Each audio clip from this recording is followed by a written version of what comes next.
Hello viewers and welcome to newzimbabwe.com's business desk program, which we run every Thursday.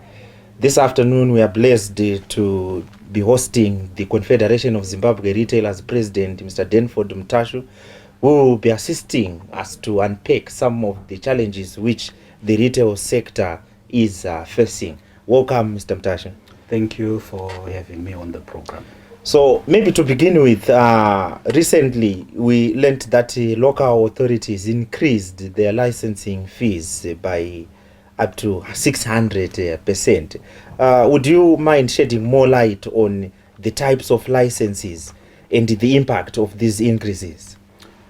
It's retrogressive given the number of licenses that a store would require. Just in addition to the ordinary shop license, you need a license to run an internal butchery. You also require another separate license to run an internal delicatessen department, as well as the butchery department and the other areas like a liquor license. The increase was shocking, especially in the case of the city of Harare. They suddenly raised the shop licenses by more than 600%. For example, an ordinary shop license that one would acquire for 20,000 Zimbabwean dollars has been raised to around 72,000 Zimbabwean dollars, and over the years, that then it shows a huge incremental increase, because so far I think at the time that the licenses were increased, it was around 570 US dollars equivalent from a mere $100 before. So this move is something that that took us by surprise, because we didn't anticipate, especially without a consultation, that local authorities would suddenly increase the shop licenses. So in total, how much would an ordinary supermarket require for these licenses? I think it's plus or minus 100,000 Zimbabwean dollars, and for an ordinary supermarket store, if I have to put together all the other licenses like the fishmonger etc. that I've spoken about, and this happening on the background of stability that the country has enjoyed through the introduction of the foreign currency auction system, and the exchange rate has stabilized for a long time, and so this is something that is quite worrying for the generality of the retail and wholesale sector. So as a Confederation of Zimbabwe Retailers, have you tried to engage these local authorities or government over this matter? Yes, we are engaging, and we always do so, and an engagement process is something that is not static, and we are happy with the progress that we are making at the moment. Now, there's been concern being raised by the Zimbabwe Revenue Authority, alleging that several businesses are not complying with their tax obligations. And this is an area where we find retailers dominating the list. What challenges also are you facing in terms of tax issues? Why are retailers not complying as expected? The first challenge is that there are quite few registered retailers and wholesalers in the ZIMRA tax database, as compared to the number of small to medium, relatively large players that have proliferated across the country. So that is a huge misnomer. We need to have to incorporate everyone outside the 2% tax, so that they can also contribute to the tax revenue base. And then the second point is that the Confederation of Zimbabwe Retailers is actually continuing to engage and of course encourage sector players to comply with the tax laws of the country, because it is an obligation for each and every one of us to contribute towards the taxation system in the country, because it then helps in terms of the development of the country. But of course, on the side of ZIMRA, it also has got to work on quite a number of challenges that have been raised by various sector players. For example, the issue of the cost of the software, the issue of the cost of the hardware in terms of the installation of the point of sale, and the cost of installing the till hardware. It has actually been absorbed by players, including the physicalized machines that are actually not available to the majority of the sector players who would wish, of course, to access them, because they are limited suppliers of those. And I think in one of the discussions, ZIMRA acknowledged that there is very limited number of suppliers of the physicalized machines, hence the reduced rate of compliance by the sector. And again, what we also have realized is the issue of the time taken by ZIMRA to respond to faults of the machines, and the lack of supply of spare parts for the machines. We don't have spare parts that are readily available for the physicalized machines in the case that it breaks down. So that is a systematic problem that has got to be addressed holistically, both by ZIMRA and by the sector players, and it should not also, of course, be taken advantage of by the sector players to not pay or comply with the tax laws of the country. Okay, so are you facing any challenges now with these tax laws? Are there any areas which you suggest that there is need for reform as retailers? Yes, as we come out of the COVID-19 pandemic, we would have expected or actually continue to anticipate that government is certainly going to come around and assist business by lowering the tax levels and even removing some of the taxes like payee. We thought it could have provided relief by eliminating pay as you earn, and that would also serve to increase the the income levels of and in purchasing levels of the consumers and the employees in the sector, but also at the same time lessening the burden on general business, because we believe that yes, indeed, our tax regime is at times so high that it becomes very uncompetitive, and sort of then does not provide pull factors for one to comply or for one to be able to satisfy the tax laws of the country. So I think from 14.5% VAT, we would ordinarily have expected at least for it to come down to at least 12.5%, so that the difference becomes a relief that goes towards economic revival as well as business revival as we come out of the COVID-19 lockdown. Now, there's also been a trend where some retailers are accused of trying to push their goods in the informal market, where they go downtown, they open tuck shops, and they try to informalize the operations. Do you acknowledge this, and what could be the causes behind these factors? Actually, it's symptomatic to the fact that probably there are no pull factors to formalize a business in the sector. So we need to, for us, we need a policy environment that actually encourages businesses to be formalizing, and it should not be an offense for one to formalize. And the approach that is taken even by the tax authorities on businesses is also an area that is also left a lot of reservations in terms of the easy access, or rather the willingness to come through or voluntarily regularize your business through payment of taxes. So I think yes, we have seen some that have also even decided closed shop, or even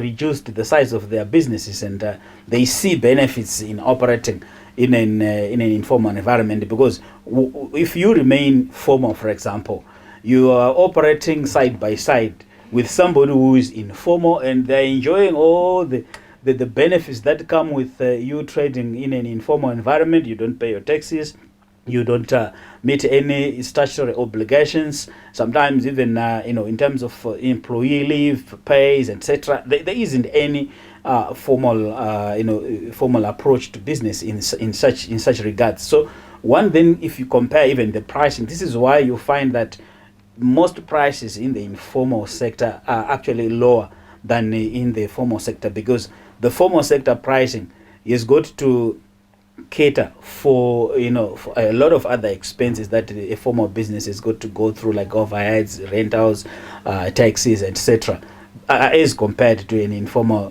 business. Yes, you have seen a lot of proliferation of downtown tuck shops, not only in Harare, but we've seen other cities like Mutare. We've seen it in Kokwe, Gweru, Masvingo. So it's an emerging new normal, as it were. But if you trace it, it actually started way back in Tanzania, and we saw it in Malawi, a bit of it in Zambia. But here it is actually taking a huge chunk of occupying a huge chunk of the sector. So now we have had quite a number of pronouncements by government where they moved to formalize the informal sector. And what efforts have you also invested as the CZR to assist government in this plight, or maybe to encourage those in the informal to come to the formal side? Yes, we are working with government through the Ministry of Industry and Commerce, as well as the Ministry of Finance, the Reserve Bank, and of course ZIMRA, and quite a number of other government agencies in various ways and forms, to try and encourage formalization of business. And even in our policy lobbying thrust, we have zeroed in since, I think, 3 years back. Actually, to be specific, since 2016, we've zeroed in on requesting or asking government to ensure that we level the playing field by ensuring that all those businesses that are operating outside of the law, illegally and also informally, have got to be registered. And this will actually even improve in terms of revenue generation for the fiscus, while also benefiting the benefits will also translate to faster economic development with traceable statistics and traceable business conduct, transparent business conduct. It is not available right now. And even to speak about the size of the retail sector right now, we're only speaking to the 30% that we know. The 70% which lies in the informal sector, we cannot account for the activities that are taking place there, even the promotion of smuggling and it providing a safe haven for smuggled goods, non-banking and of non-participation in the formal financial services sector, and even non-payment of taxes and other statutory obligations. This is huge in terms of negative impact to the whole economy. So it is becoming heavier for the 30% formal businesses that continue to trade formally and pay their taxes, and while there are others that are enjoying in the same platform the market share, in terms of not paying or meeting their obligations.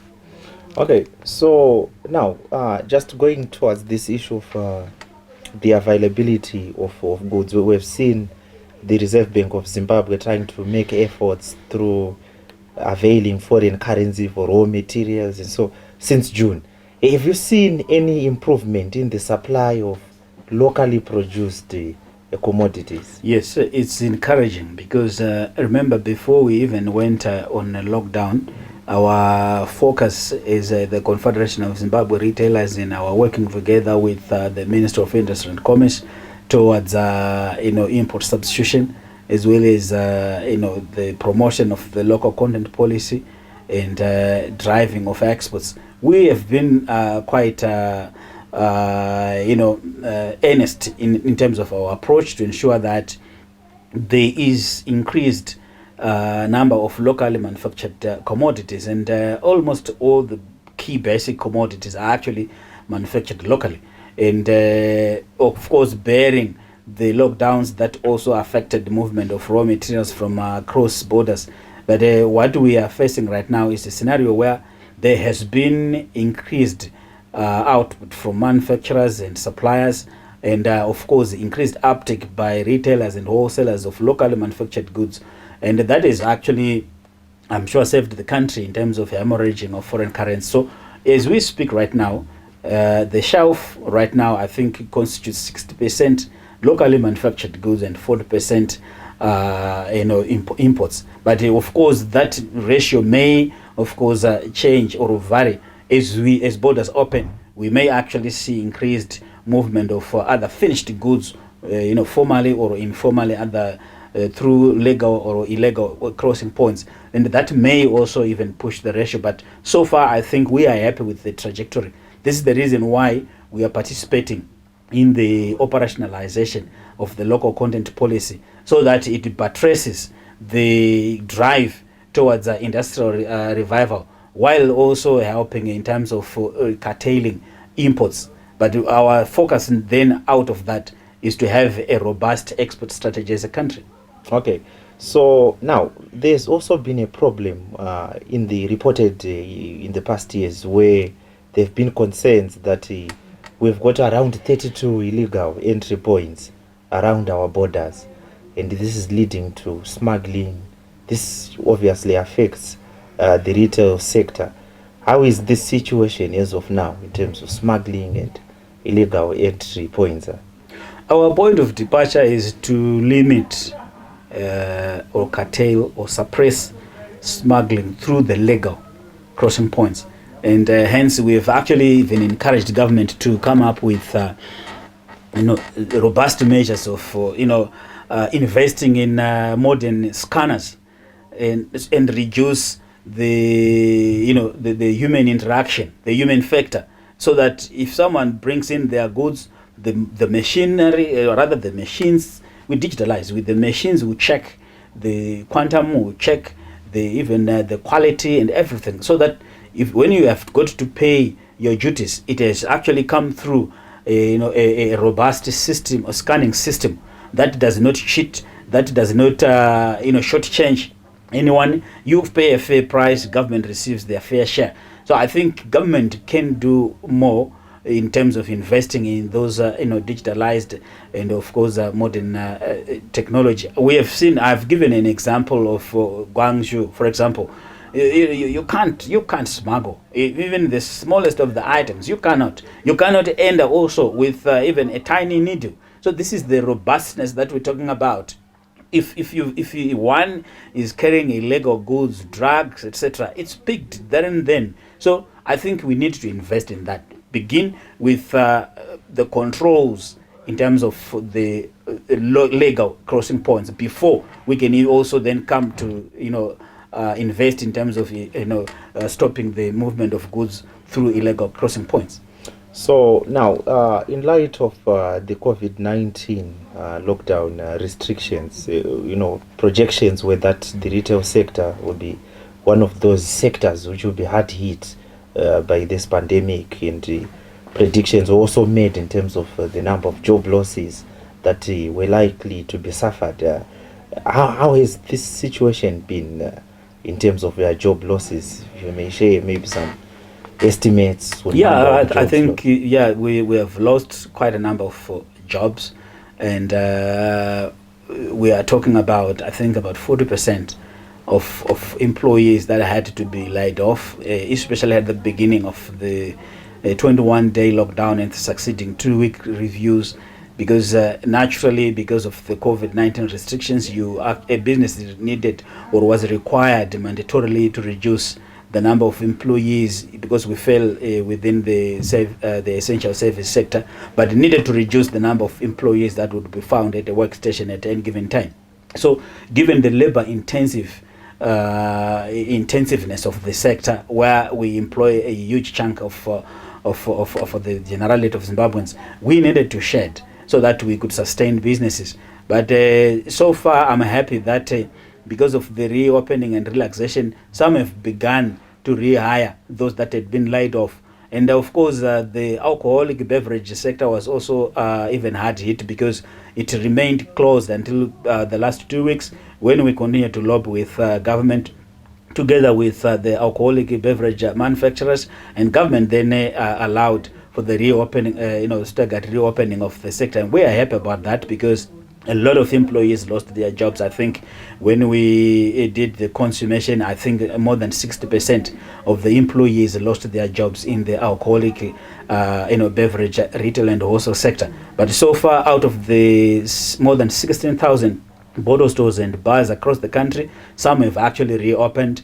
But of course, because of depressed demand and of course constrained incomes, business has not picked. But what we want to do is to finish the year stronger, consolidate, reduce the exposure in terms of the losses, and ensure that we continue on a cost-cutting approach while preparing to begin next year, of course, hoping that the COVID pandemic would have actually been eradicated. But next year, we are actually planning to begin the year quite stronger than we would have finished. But so far, the focus is to finish the year stronger. Well, as we round off this program, Denford, what would be your last word to our viewers, so some of whom happen to be customers for the retail sector? Well, we continue to pledge to ensure that goods and services, especially key basics, are available to you wherever that you are across the country, because we've opened so many shops closer to where the people stay through small tuck shops, etc. But what we also have got to continue to do is to ensure that those goods are affordable to you. And as we are aware that income levels have actually been subdued over a very long time. But we always, of course, thank you for the support that you have given us, because without customers, the retail and wholesale sector cannot survive. And you are also you actually guide us in terms of our procurement patterns, what we stock up, and of course even the pricing. So we are happy with the collaborative relationship that we have created with our customers out there. But of course, we also assure you that we are working very closely with our manufacturers and suppliers to ensure that key basics are available at any given time at affordable prices, despite the challenges that we have faced. And yes, for those that may have lost their relatives through COVID-19, we are very sorry about that. And for those that are infected, we also wish them a quick recovery. Well, thank you so much, Denford, for coming to attend this interview. It's been a pleasure. Well, viewers, our program has come to an end. For these and more stories, please do not hesitate to visit our website, which is www.newzimbabwe.com. Our Twitter handle, newzimbabwe.com, and our Facebook page, newzimbabwe.com, as well as tuning into our online TV channel, New Zim TV. Otherwise, have a pleasant viewing. Thank you so much.